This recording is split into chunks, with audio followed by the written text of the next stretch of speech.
सौम्या की हालत नाजुक थी। डॉक्टरों को समझ नहीं आ रहा था कि उसे क्या हुआ था। सिर्फ आशीष ही जानता था कि ये जो भी हुआ है वो नॉर्मल नहीं था। उसे अपनी गलती पर पछतावा हो रहा था। सौम्या पैरानॉर्मल विभाग में एज अ ब्रेन थी। उसे फील्ड वर्क का अनुभव नहीं था। ऐसे में उसे अपने साथ ले जाना एक बड़ी गलती थी। तभी सौम्या के पिता डॉक्टर राजेश अरोड़ा उसके पिता आईजी सुरेश के साथ वहां पहुंचे। क्या हुआ मेरी बेटी को? हाँ।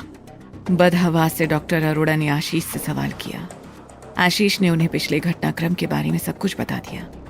डॉक्टर अरोड़ा जल्दी से सौम्या के पास गए और उसके मेडिकल ट्रीटमेंट का जायजा लेने लगे। ये बात उनको समझ में आ गई कि वो केवल सिम्टोमेटिक इलाज ही चला सकते हैं, क्योंकि मामला परालौकिक शक्तियों का था।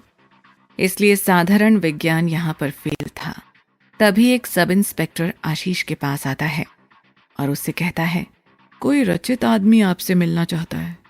रचित? आशीष के मुंह से निकला और वो तेजी से बाहर की ओर भागा। रचित गैलरी में खड़ा उसका वेट कर रहा था। भगवान का लाख लाख शुक्र है यार, तुम सही मौके पर आ गए। ये कहते हुए आशीष ने रचित को सारी बातें बता दी। सारी बातें सुनकर रचित के माथे पर बल पड़ गए। वो तुरंत आशीष के साथ सौम्या के रूम की तरफ चल पड़ा। रचित को अचानक वहां देखकर डॉक्टर अरोड़ा और आईजी सुरेश दोनों ही चकित रह गए।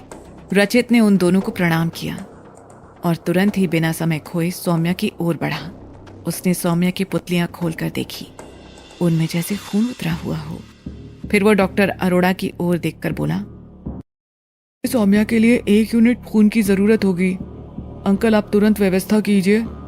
डॉक्टर राजेश अरोड़ा तुरंत ही खून की व्यवस्था करने निकल पड़े। फिर आशीष को देखकर बोला, तुमने बिल्कुल सही कहा था। भगवान का लाख लाख शुक्र है कि मैं सही समय पर पहुंच गया। सौम्या बस क्रिटिकल कंडीशन से कुछ ही घंटे दूर है। जल्दी मेरी मदद करो। फिर उसने उसे एक फिल्म सी दी और उसे एक मिनी प्रोजेक्टर पर सेट करने को कहा। इस बीच वो भूरे व सफेद चावल के आटे व हल्दी के मिश्रण आदि से जमीन पर धार्मिक यंत्र बनाने लगा। फिर 10 कोनों पर दिए रख के उनको जला दिया और उसमें मंत्र उच्चारण के साथ पंचामृत की एक एक बूंद डालने लगा। फिर उसने आशीष को इशारा किया। आशीष ने सौम्या को उठाकर उस यंत्र के बीचों बीच लिटा दिया। फिर रचित ने मिनी प्रोजेक्टर से कोई दूसरा चिन्ह सौम्या के चेहरे पर फोकस किया। ऐसा करते ही सौम्या का शरीर अकड़ने लगा। उसका शरीर ऊपर की तरफ धनुष की तरह मुड़ गया था। उसके सिर्फ पैर के पंजे और सिर ही जमीन को छू रहे थे। उसके हाथ इस तरह से फैल गए मानो दोनों तरफ से कोई उन्हें खींच रहा हो। उसके गले से ऐसी गहरी आवाज निकल रही थी मानो किसी बड़े कुएं में हजारों लोग सिसक के रो रहे हों।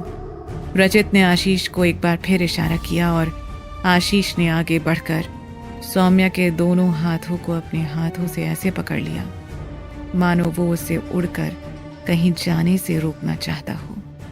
इधर रचित हाथों में अभिमंत्रित जल गिराते हुए कोई मंत्र उच्चारण के साथ सौम्या के शरीर की परिक्रमा कर रहा था। हर परिक्रमा के साथ सौम्या की कराहें बढ़ती जा रही थीं। फिर रचित सौम्या के सामने जाकर रुका और उसके ऊपर अपने हाथों में पड़ा अभिमंत्रित जल छिड़कने लगा। जैसे ही अभिमंत्रित जल की बूंदें सौम्या के शरीर पर पड़ी, उसके मुंह से एक बड़ी भयानक चीख निकली और उसके शरीर से भाप निकलने लगी। इधर रचित के दोनों हाथ में अब केतकी के फूल थे और वो तेजी से कोई मंत्र उच्चारण कर रहा था। सौम्या के शरीर से पानी की भाप निकलने लगी और वो रचित के दोनों हाथों में रखे केतकी के फूल में समाने लगी। उन केतकी के फूलों का रंग मटमैला लाल होने लगा। इधर सौम्या का शरीर भी नॉर्मल होकर जमीन पर आ गिरा। आशीष ने लपक कर उसे उठाया और वापस हॉस्पिटल के बेड पर लिटा दिया। आसपास खड़े पुलिस व हॉस्पिटल के स्टाफ वाले ऐसे खड़े थे जैसे उन्हें सांप सूंघ गया हो। खुद आईजी सुरेश भी हैरत में खड़े थे। रचित ने आम के पत्तों में कुछ चावल के दाने व लौंग आदि रखकर सौम्या की दोनों आंखों के ऊपर रखे और उसे थोड़ा सा पंचामृत पिलाया। थोड़ी देर में सौम्या के शरीर में हलचल हुई तो रचित ने उसकी आंखों से पत्ते हटा दिए। संध्या ने धीरे धीरे अपनी आंखें खोली। तब तक डॉक्टर अरोड़ा भी खून का इंतजाम करके आ चुके थे।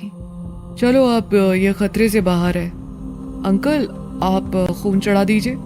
आप चाहें तो कुछ इन्फेक्शन के टेस्ट भी करवा सकते हैं, लेकिन मुझे नहीं लगता कि किसी भी तरह की कोई दिक्कत की बात है। रचित ने कहा और हॉस्पिटल के उस कमरे का माहौल थोड़ा हल्का होने लगा। डॉक्टर अरोड़ा सौम्या के आगे के ट्रीटमेंट में जुट गए। रचित ने आशीष को इशारे से अपने साथ आने को कहा। तुमने बहुत बड़ी बेवकूफ़ी की थी आशीष। सौम्या के ऊपर मुझे किसी भी तरह का कोई कवच नहीं दिखा, ना शारीरिक न अशरीरी, इवन किसी तरह का कोई रक्षा सूत्र तक नहीं था। ऐसे में तुम उसको फील्ड में लेकर घूम रहे हो। आशीष को लगभग डांटते हुए रचित ने कहा। अब क्या करूं यार, गलती हो गई। मैंने सोचा भी नहीं था कि तुम्हारे पापा यानी अभय अंकल ने सौम्या को अभी तक कवच से सुरक्षित नहीं किया होगा। आशीष ने गलती मानते हुए कहा। डैडी भी आजकल अलग ही दुनिया में रहते हैं, उनकी तो बात ही ना करो। वैसे क्या चल रहा है यहाँ पर?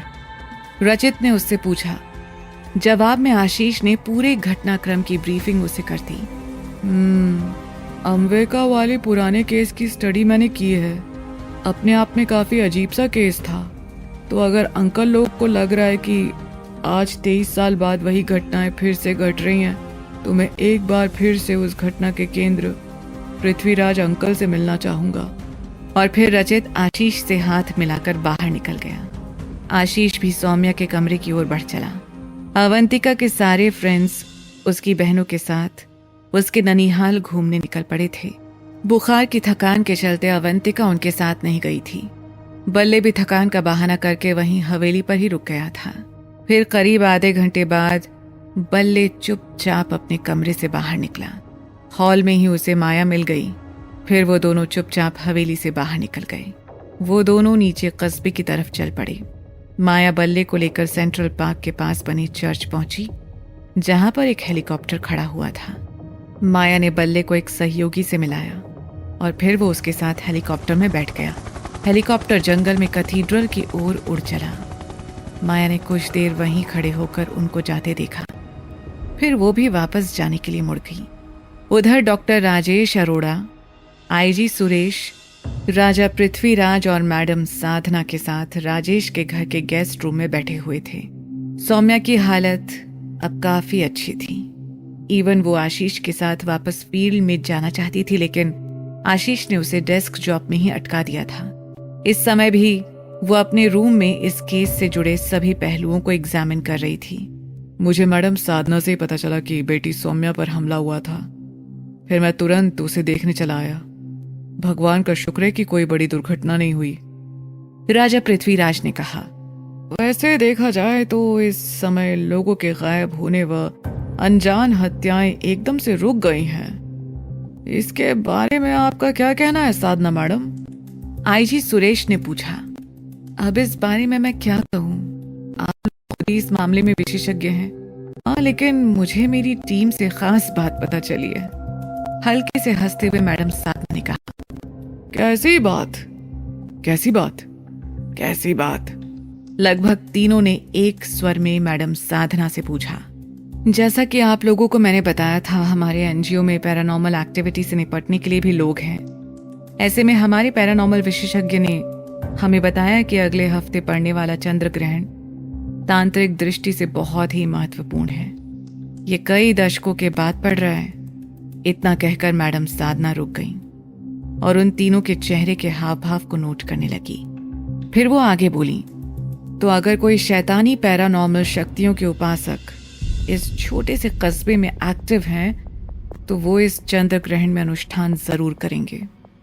मैडम साधना के इतना कहने से राजा पृथ्वीराज के जहन में 23 साल पहले एक गुफा में हुई तांत्रिक घटना की याद ताजा हो गई, जिसे उन्होंने अभय के साथ देखा था।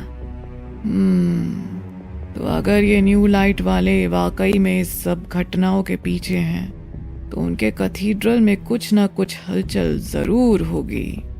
डॉक्टर राजेश अरोड़ा ने एक और एक दो किया। एग्जैक्टली। और ऐसे में मैं यही सुझाव दूंगी कि हम सब मिलकर चंद्र ग्रहण के समय चुपके से कैथीड्रल जाएं और उनके खिलाफ सबूत इकट्ठा करें। मैडम साधना ने अपनी बात खत्म की।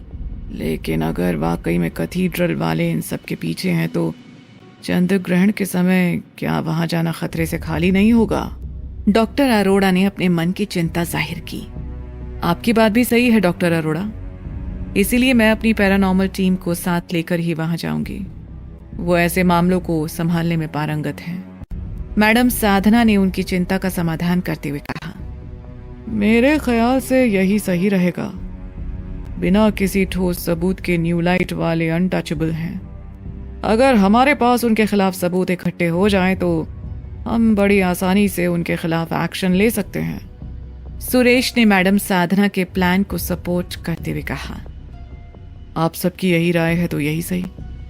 हम सब इस चंद्र ग्रहण को चुपके से पूरी तैयारी के साथ कैथीड्रल चलेंगे और देखेंगे कि क्या वाकई में न्यू लाइट वालों का इन सब के पीछे कोई हाथ है या नहीं। राजा पृथ्वीराज ने भी प्लान को अपनी सहमति दे दी थी।